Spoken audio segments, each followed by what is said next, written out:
Buletin Didik 30 Disember bersama saya Khairi Hazwan Muhammad Asri. Assalamualaikum dan salam sejahtera. Dewan Sekolah Jenis Kebangsaan Cina SJKC Mancung disebelungi suasana suram siang tadi.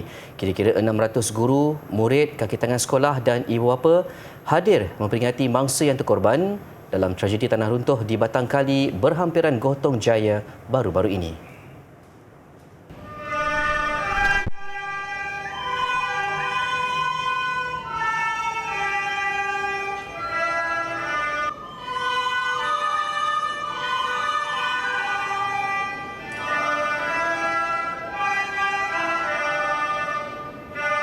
Meskipun cuti sekolah, individu yang terlibat hadir seawal jam 8 pagi. Murid lengkap berpakaian sekolah berkesempatan menyampaikan pelbagai mesej indah sebelum duduk memberi penghormatan kepada guru mereka yang terkorban. Kaki tangan sekolah termasuk guru juga dilihat tidak dapat menahan sebab apabila ada rakan sekerja menyampaikan perkongsian pada majlis itu selain rakaman video serta gambar bagi mengenang mangsa. Tragedi ini telah menyebabkan GPWKL kehilangan 6 orang guru yang amat berdedikasi serta 3 orang murid yang dikasihi, dan ini merupakan kerugian yang besar untuk warga SJKC Mancung, GPWKL, bangsa dan negara. Pihak jabatan amat sekali berterima kasih atas kehormatan yang telah diberikan oleh semua pihak kepada ke-6 guru yang terkorban dalam tragedi ini. Dalam tragedi 16 Disember lalu, 11 daripada lebih 20 mangsa dari sekolah SJKC Mancung terkorban apabila tanah tiba-tiba runtuh ketika mereka sedang berkemah di Fathers Organic Farm. Dalam kejadian jam 2.42 pagi itu, 94 mangsa terlibat dan daripada jumlah itu 61 orang selamat manakala 26 terkorban. Dalam pada itu, Jabatan Pendidikan Wilayah Persekutuan Kuala Lumpur sudah mengenal pasti calon untuk menggantikan 6 guru SJKC Mancung yang meninggal dunia dalam tragedi tanah runtuh itu. Timbalan Pengarah Pendidikan Sektor Pembelajarannya Abdul Aziz Mat Hashim berkata, semua guru terbabit diminta bersiap sedia untuk memulakan tugas di sekolah terbabit. Jelasnya mereka adalah guru baharu dan akan memulakan sesi persekolahan tahun depan. Kesemua guru itu telah dihubungi secara fizikal namun mereka belum melapor diri secara fizikal. Mereka turut maklum mengenai peranan masing-masing sebagai bakal pendidik dan bersedia untuk berkhidmat. Tegasnya, walaupun SJKC Mancung berdepan kehilangan ramai guru, ia tidak akan menjejaskan tugasan bagi sesi persekolahan baru. Selain itu, katanya tender kantin sekolah juga sudah dibuka dan mereka akan menerima pengendali kantin yang baharu. Susulan pengusaha kantin sekolah terbabit turut terkorban dalam tragedi berkenaan bersama seorang pekerjanya. Jabatan Kemajuan Orang Asli JAKOWA akan mendapatkan kerjasama Unit Udara Jabatan Bomba dan Penyelamat Malaysia JPPM bagi penerbangan ihsan membawa keluar puluhan murid dari pos GOP Gua Musang Kelantan. Mereka terkandas ekoran jalan perhubungan ke kawasan itu rosak teruk dan jambatan runtuh. Timbalan Ketua Pengarah Perancangan dan Pengurusan JAKOWA Saiful Zahlan Muhammad Azmi berkata, langkah ini diambil bagi memastikan murid yang terlibat dapat meneruskan sesi persekolahan yang bermula tidak lama lagi.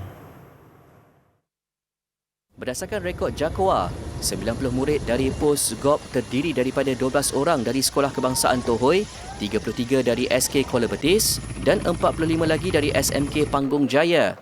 Selain pos GOP, lebih 100 lagi pelajar di pos Bala Gua Musang turut terkandas dan kaedah ini akan turut digunakan sekiranya jalan alternatif di kawasan berkenaan tidak dapat dibaiki lebih awal. Sekiranya ada keperluan dan juga tanah runtuh masih tidak dapat dibaiki, berkemungkinan kita akan mohon bantuan pihak bomba lah untuk mengangkut pelajar-pelajar terutamanya di pos GOP dan Bala yang dalam pertimbangan kita sekarang ni. Dan kita pun tak nak disebabkan perkara-perkara tersebut akan menyebabkan mereka ini ketinggalan dari segi persekolahan mereka. Beliau berkata demikian selepas menyampaikan bantuan bekalan makanan yang diterbangkan helikopter Unit Udara JBPM kepada 1,000 penduduk orang asli pos Bala yang terkandas sejak 2 minggu lalu. Terdahulu, ibu bapa di pos pedalaman paling jauh, pos GOP, melahirkan kebimbangan apabila anak-anak mereka tidak dapat ke sekolah sekiranya laluan perhubungan mereka tidak dapat dibaiki segera. Mereka turut meminta bantuan JAKOWA untuk mendapatkan khidmat Unit Udara JBPM untuk mengangkut anak-anak mereka ke sekolah masing-masing. Semua pengembara yang tiba dari luar negara termasuk China perlu menjalani saringan demam bagi menghadapi sebarang kemungkinan peningkatan kes dan kematian akibat COVID-19. Menteri Kesihatan Dr. Zaliha Mustafa berkata peningkatan itu adalah antara 4 strategi utama kementeriannya dalam meningkatkan kesiapsiagaan sedia ada susulan perubahan dasar pengurusan pandemik di China. Jelas beliau, pengembara yang dikesan demam, bergejala atau rujukan kendiri akan dirujuk ke pusat kuarantin atau pusat kesihatan untuk pemeriksaan semula. Sekiranya disyaki COVID-19, mereka perlu menjalani ujian COVID-19. Jelasnya, langkah surveillance di pintu masuk antarabangsa, PMA juga akan diperkukuh dengan pengambilan sampel air kumbahan pesawat dari China. Bagi mengesan sebarang varian baharu pula, semua kes penyakit seperti influenza dan jangkitan pernafasan akut teruk yang mendapatkan perkhidmatan di fasiliti kesihatan dan mempunyai sejarah perjalanan ke China atau kontak dengan individu dari negara itu dalam tempoh 14 hari perlu melalui ujian RTK. Beliau turut memaklumkan pengisytiharan Malaysia sebagai kawasan tempatan jangkitan yang akan tamat esok dilanjutkan sehingga 30 Jun depan. Pelindungan komuniti terus dilaksanakan melalui pemberian vaksin terutama kepada kumpulan rentan dan berisiko tinggi dengan menawarkan pemberian secara jumpa terus di fasiliti kesihatan KKM. Kesiapsiagaan dan respons sistem perkhidmatan kesihatan awam akan ditingkatkan melalui pengukuhan pengurusan COVID-19 menggunakan pendekatan cari, uji, jejak, asing dan sokong FTTIS yang diautomasikan. China sebelum ini mengumumkan kelonggaran pengurusan COVID-19 manakala Suruhanjaya Kesihatan Kebangsaan NHC memaklumkan Beijing tidak akan mengenakan kuarantin ke atas mereka yang memasuki negara itu.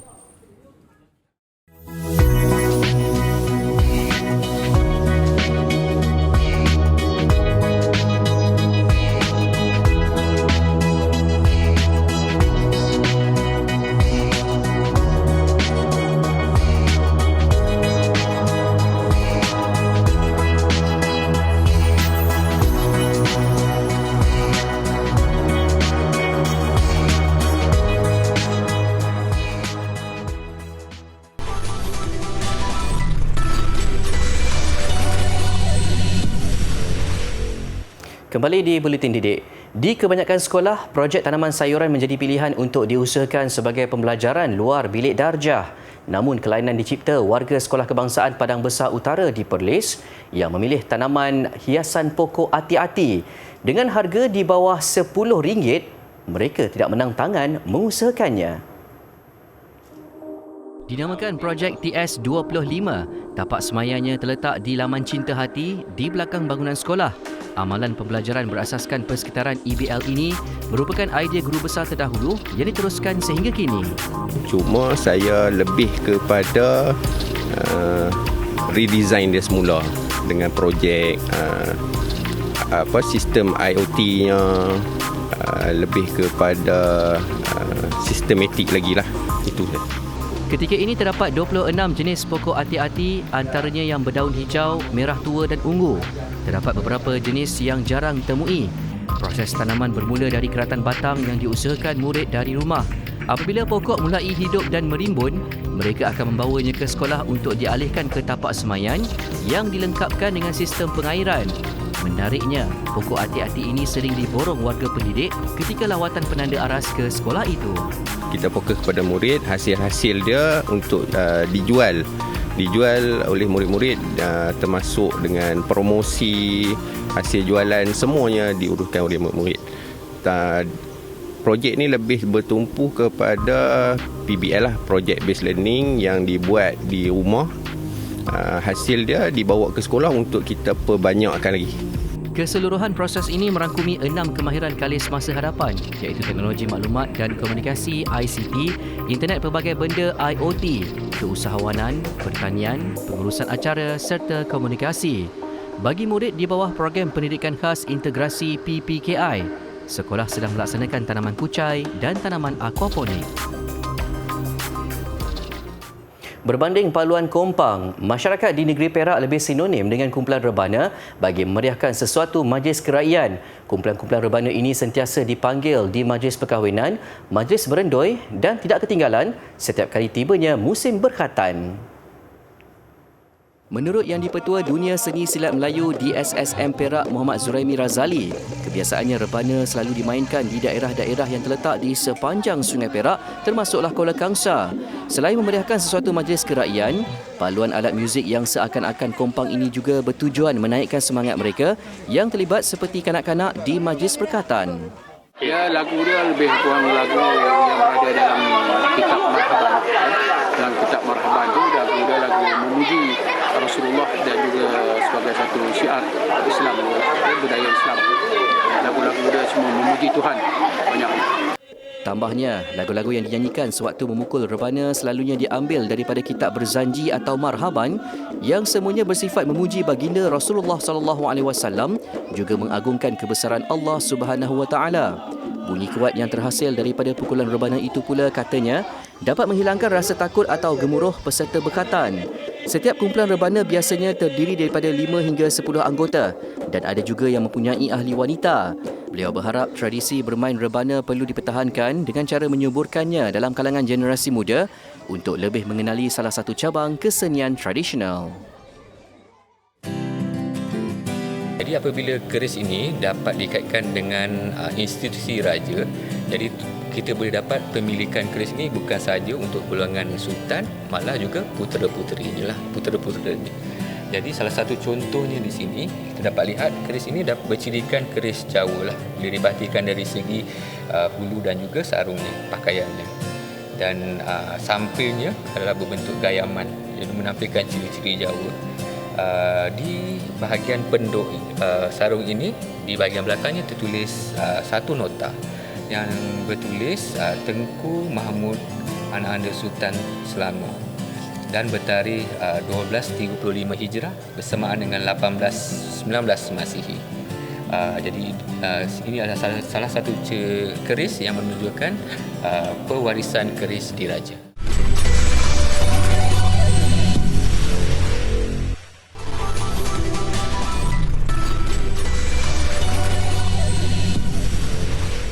Sebuah zoo tuari di Perancis sering menerima lebihan pokok Krismas yang tidak terjual daripada peruncit besar seperti IKEA dan Trifort. Pokok-pokok itu kemudiannya diletakkan di kandang atau habitat haiwan di zoo berkenaan. Menurut Timbalan Ketua Jabatan Pendidikan Zoo Tuari Baptisto Peturo, usaha itu sangat dialu-alukan kerana pokok baharu boleh merangsang sifat ingin tahu kepada haiwan.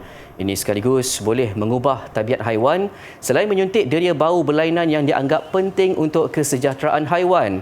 Malah ada juga yang suka mendekatkan badan ke sesetengah jenis pokok kerana menyukai baunya dan menganggap ia satu keselesaan. Sudah tentu usaha ini wajar dipuji kerana syarikat besar mampu mengelak pembaziran dengan tidak membuang pokok. Sebaliknya, ia dihadiahkan semula kepada alam dan makhluknya. Avatar The Way of Water muncul filem terpantas melepasi jualan tiket $1 bilion atau 4.4 bilion ringgit di box office global tahun ini. Lebih manis, kejayaan itu terhasil hanya dalam masa 14 hari ditayangkan di pawagam.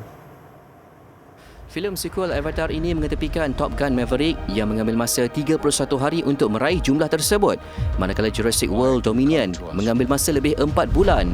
Dalam sejarah perfilman, hanya 6 filem melepasi penanda aras $1 bilion dalam tempoh 2 minggu tayangan. The Way of Water menampilkan semula Sam Worthington dan Zoe Saldana sebagai keluarga Na'vi ketika kehidupan mereka di Pandora diganggu Sky People yang kembali selepas 10 tahun. Terdahulu, pengarah James Cameron berkata, filem kedua ini perlu menjana $2 bilion untuk mendapat pulangan modal dan jumlah lebih besar untuk mengatasi rekod dicipta filem pertama.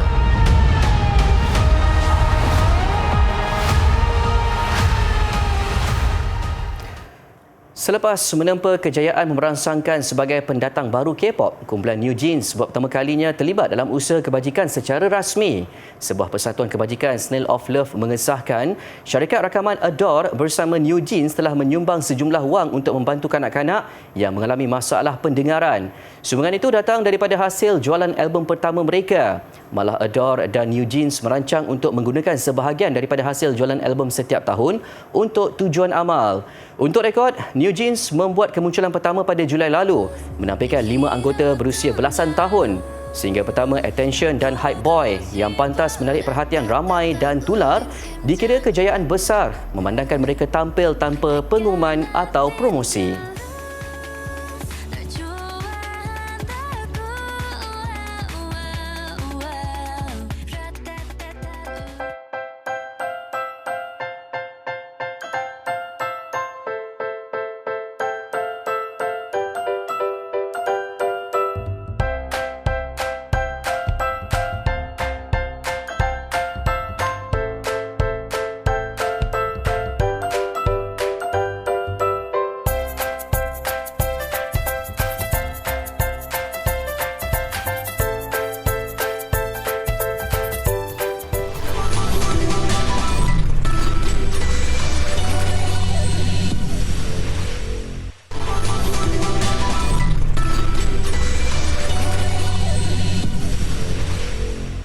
Selepas lebih setahun bertarung dengan penyakit kanser, Raja Bola Sepak Dunia Pele akhirnya disahkan meninggal dunia. Kematian Pele hari ini bermakna berakhirnya kisah legenda ternama dunia, namun legasi yang ditinggalkannya memberi kesan cukup mendalam kepada seluruh warga bola sepak dunia, terutamanya pemain-pemain yang menjadikannya idola. Bermula dengan pembuangan tumor di bahagian kolon pada September tahun lalu, Edson Arantes do Nascimento atau lebih popular dengan nama Pele mula mengalami masalah buah pinggang dan prostat. Beliau menjalani kemoterapi selepas itu dan sehingga November lalu dikejarkan ke hospital kerana mengalami bengkak-bengkak dan masalah di bahagian jantung. Pele disahkan meninggal dunia disebabkan kegagalan beberapa organ berfungsi berkaitan kanser yang dihidapinya. Berita kematian Pele kemudiannya disahkan ejennya Joe Fraga menerusi kenyataan The King Has Passed. Dilahirkan di Minas Gerais pada 23 Oktober 1940, Pele meninggalkan legasi cukup besar kepada bola sepak dunia, juga kesan yang cukup mendalam buat negara kelahirannya, Brazil. Kemunculannya dalam arena bola sepak telah mencetus kebangkitan Brazil menyaksikan skuad Samba gah menjelang trofi Piala Dunia buat kali pertama pada 1958. Pele menjadi tunjang utama Brazil merakam dua lagi kejayaan selepas turut mengungguli edisi 1962 dan 1970. Susulan kematiannya, Brazil mengisytiharkan tempoh berkabung 3 hari bermula hari ini. Menurut Perdana Menteri Jair Bolsonaro, ia sebagai penghormatan untuk ikon yang membawa nama Brazil ke persada dunia menerusi bola sepak. Juara bertahan Thailand terlepas tiket awal untuk mara ke separuh akhir Piala AFF 2022 apabila terikat 1-1 menentang Indonesia pada aksi ketiga kumpulan A di Stadium Gelora Bung Karno, Jakarta. Keputusan itu menyaksikan Thailand dan Indonesia kini berkongsi 7 mata. Nasib mereka akan ditentukan pada perlawanan terakhir kumpulan 2 Januari ini. Pertembungan juara dan naib juara 2020 itu berlangsung sengit pada babak pertama. Namun tiada jaringan terhasil sekalipun Indonesia memiliki peluang terbaik untuk mencipta gol pendahuluan. Bersambung babak kedua, tuan rumah akhirnya ceria apabila pengada menghadiahkan sepakan penalti selepas bola terkena tangan ketua pasukan Thailand Tiraton Bunmatan minit ke-48. Peluang itu mudah disempurnakan Mark Locke untuk Indonesia 1-0 mendahului. Minit ke-62 mereka terus mendapat kelebihan apabila Sandrawat Dekmekir dilayangkan kad merah kerana mengasari Sadil Ramdhani. Meskipun Thailand terpaksa beraksi dengan 10 pemain, juara bertahan itu tetap berupaya mengucak-kacirkan pertahanan skuad Garuda sebelum Saraj Yuyen menyamakan kedudukan minit ke-79. Kekal 1-1 sehingga whistle penamat, menyaksikan Thailand dan Indonesia kini berkongsi 7 mata selepas 3 perlawanan. Bagaimanapun, Thailand kekal di puncak kumpulan A berdasarkan perbezaan jaringan. Kemboja turut mengintai peluang ke separuh akhir selepas melasah Brunei 5-1 dalam satu lagi aksi kumpulan A di Phnom Penh. Sekalipun Brunei terlebih dahulu menyingkap gol pembukaan menerusi tandukan Nur Ikhwan Othman minit ke-21, reaksi balas Kemboja selepas itu nyata sukar dibendung bermula dengan gol penyamaan Chon Chanchav 10 minit berselang. Bersambung selepas rehat, Kemboja pantas menggandakan jaringan melalui sepakan penalti Nick Taylor minit ke-50. Disusuli gol ketiga juga dari sepakan penalti disempurnakan Kyo Sok Peng minit ke-73. Minit ke-80 Lim Pisot menjadikan kedudukan 4-1 sebelum dia sekali lagi mencetak nama selaku penjaring kelima 2 minit sebelum tamat masa permainan. Kemenangan itu membolehkan Kemboja berada di tangga ketiga dengan 6 mata, hanya dibezakan 1 mata berbanding Thailand dan Indonesia. Kerajaan Negeri Perlis sedang giat melakukan pencarian bakat baharu atlet dan pelapis bagi mencapai sasaran 20 pingat melalui 8 acara pada Sukan Malaysia SUKMA akan datang. Bagi mencapai misi itu, Majlis Sukan Negeri Perlis memerlukan lebih ramai jurulatih yang berpengalaman luas, khususnya dalam sukan tinju. Kita juga dah masuk ke sekolah. Program yang sebelum ni, kita dah bergerak ke Sekolah Menengah Perlis dan juga Sekolah Menengah Putra. Yang baru ni lah. Jadi kita dah ada stok-stok atlet yang mengikut carta yang diperlukan oleh Sport Science lah. Terdahulu, kerajaan negeri menyampaikan insentif kemenangan berjumlah RM232,500 kepada barisan atlet, jurulatih dan penyelaras sukan yang melakar kejayaan dalam SUKMA, Para SUKMA, Sukan Para ASEAN dan Sukan Commonwealth Birmingham 2022. Penyerahan insentif dilakukan pada satu majlis di Dewan Bankuet Kompleks Pentadbiran Kerajaan Negeri, Kangar. Ia menyaksikan keseluruhan 85 penerima termasuk Wira Paralimpik Negara, Datuk Abdul Latif Romli yang diwakili bapanya. Hasil daripada komitmen pelbagai pihak dan juga komitmen kerajaan negeri lah untuk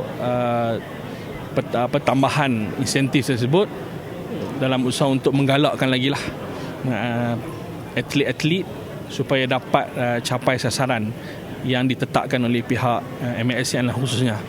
Kerajaan Negeri Perlis turut menyuntik tambahan RM1,000 kepada setiap pemenang pingat emas, menjadikan jumlah insentif diterima masing-masing RM4,000.